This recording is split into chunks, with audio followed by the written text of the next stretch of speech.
So it's the end of March, winter is almost gone, and that means it's time to start making some more gun videos. I still can't get out to the outdoor range. It's still buried in many, many feet of snow. But for now, I still have a little bit of footage left over from the fall, and I got a few new things that I'm looking to get some videos going. So first, we're going to start with a gun that I got last year. I've had it for probably 6 or 8 months, and it's the first of many things for me, and it's this right here.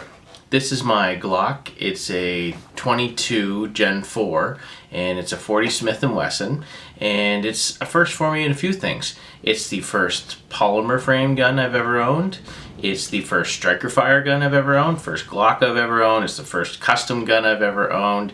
It's the first in a lot of things, and I was hoping it would impress me in many of those things.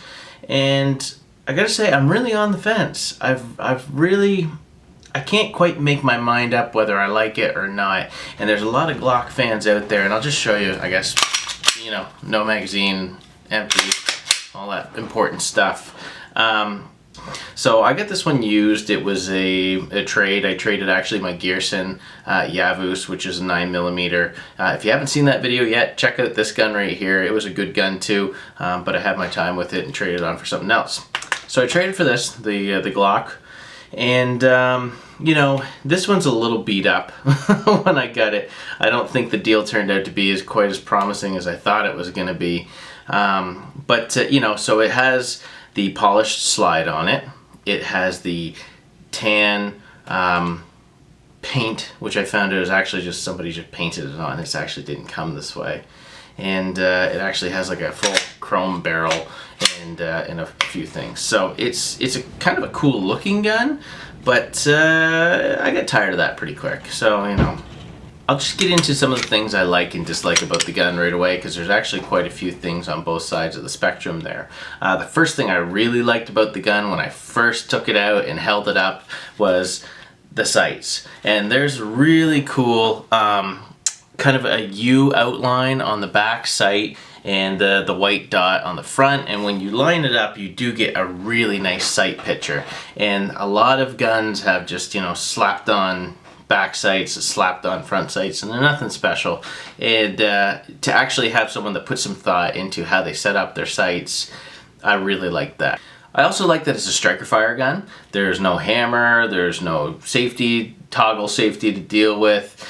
You just cock it, it's always ready to go. The safety's actually in the trigger, so you have to have your finger on the trigger before it'll go off, and everything's internal, so that works really well too. Another thing I really like with it is how you take it down. Very easy to take down.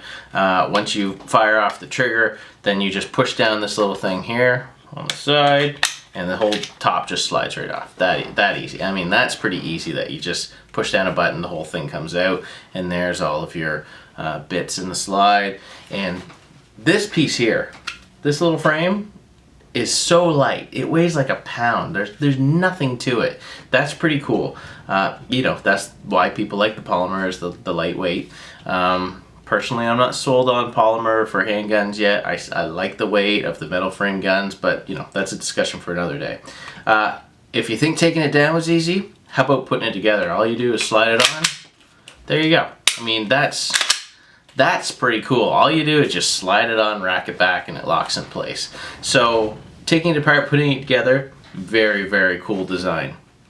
They also have removable back straps. The gun I got came with a couple different back straps, so depending on how big your hands are, you can set it for how it fits into your hand. That's very nice. Overall, the great thing about Glock is how many parts and pieces and little bits of this and that there are for accessorizing it, personalizing it, making it your own, changing the internals. There's so many options with these things, and that is really neat, and not many guns out there have the amount of accessories and bits that Glock does. So hats off to them. That's a very cool thing. And as you can see, this guy here, you know, tricked out his gun the way he wanted, with a little personalization on, you know, the chrome and the brushing the slide to get the you know, the bare metal kind of look. Now some of my dislikes, and there are some, and I can tell you I've had this out to the range probably 4 times, and I had it out actually even last night just because I wanted to reinforce my thoughts on this gun before I put it out there and kind of make my piece and my 2 cents on what I think of it. The way it shoots takes some getting used to. It's not, with me, I'm used to firing steel frame guns, 1911s, you know, and I find that the weight of the metal really makes it a very solid feeling movement from start to finish. These things here, and like I said, and the things I like, because of the really light frame, with this especially being 40 Smith & Wesson, and that's a pretty snappy round, I think it's too top heavy, you know what I mean? And when you fire it, it's just weird, and I can't say I love it, but I can't say I hate it. I'm just indifferent. It's not my thing. That's probably the best way to put it. I can shoot all right with it. Some days are better than others. But I took it out last night, and I, you know, from 15 yards could make, you know, 3-4 inch groups, no problem. If you've seen a lot of my other videos, I talk a lot about how they feel when they shoot. And this is not one I can brag about, that when I took it out the first time and started shooting it, I went, oh man, this thing's awesome, I love it. It's the feel of it, there's something a little odd. I can't get it right. So I cannot give it a thumbs up on how it shoots. One of the other things I wasn't a big fan of is the trigger.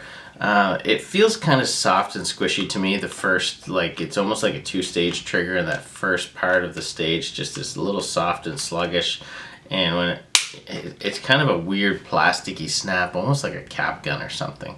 So the trigger was not, you know, it doesn't feel like that really sharp, nice, you know, action that you would expect from an expensive gun.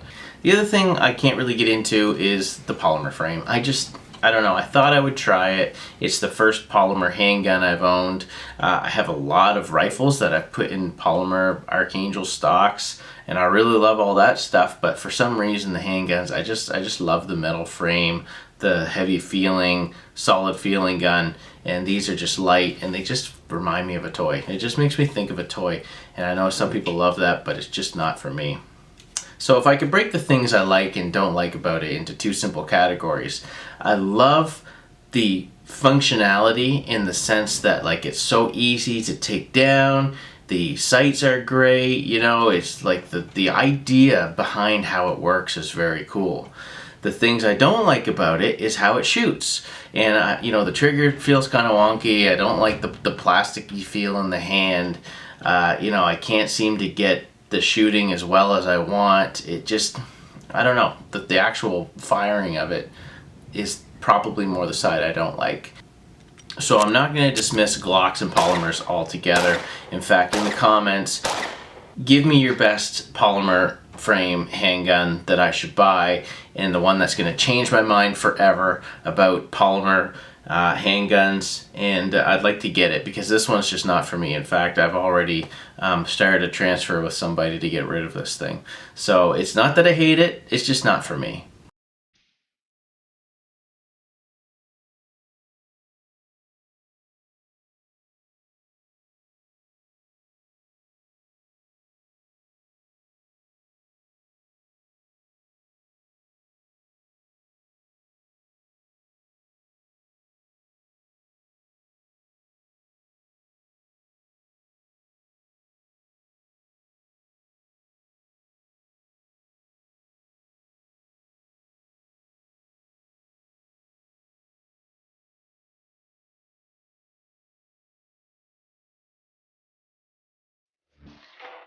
Here's one other thing I'm going to say that's always kind of bothered me about them since the first day I saw one, and even before I owned one.